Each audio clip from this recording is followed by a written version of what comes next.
మేము చేనేత కార్మికులు. మాకు త్రిపుడు పండు కడితే కేసీఆర్ ఉన్నప్పుడు డబల్ వేసేది. ఇప్పుడు ఆ త్రిపుడు పండు లేదు. మేము మొగ్గాలకు నేస్తే కూలీలు లేవు, మాలు లేదు, సంఘాలకు స్పెషల్ ఆఫీసర్ నేసిర్రు. నానా అధ్వానం అయిపోతుంది. ఇప్పుడు జౌలి శాఖకే పోయి వస్తున్నాను నేను. నాకు సంఘం నుంచి ఆర్డర్ ఇచ్చారు, మళ్ళీ సీరియల్ ఇచ్చిన. అయితే కూళ్ళు లేవు, మాలు లేవు. కేసీఆర్ ఉన్నప్పుడు ఎట్లుండే మీ పరిస్థితి? వెంటనే మాలు ఇచ్చేది, పైసలు ఇచ్చేది, మా కూళ్ళు అవి అట్లా ఇచ్చేది. మాకు నెలకు 250 రూపాయలు వాటాదారులకు వేసేది. మరి ఇప్పుడు అవి బంద్ అయినాయి, ఇవి బంద్ అయినాయి. ఒక్కొక్క చేనేత కార్మికునికి నెలకు 6,000 నష్టం. 6,000 నష్టం.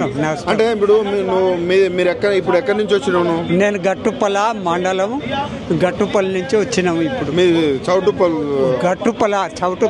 నల్గొండనా? నల్గొండ డిస్ట్రిక్ట్. మొత్తం కాంగ్రెస్ నే గెలిపించుకోరు ఇక్కడ. మీరు అందరూ ఎట్లున్నది మార్పు? చేనేత కార్మికులు అయితే మళ్ళీ తొంగి చూడరు కాంగ్రెస్ పై. ఎందుకు?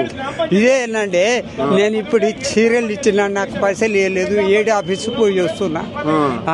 పైసలు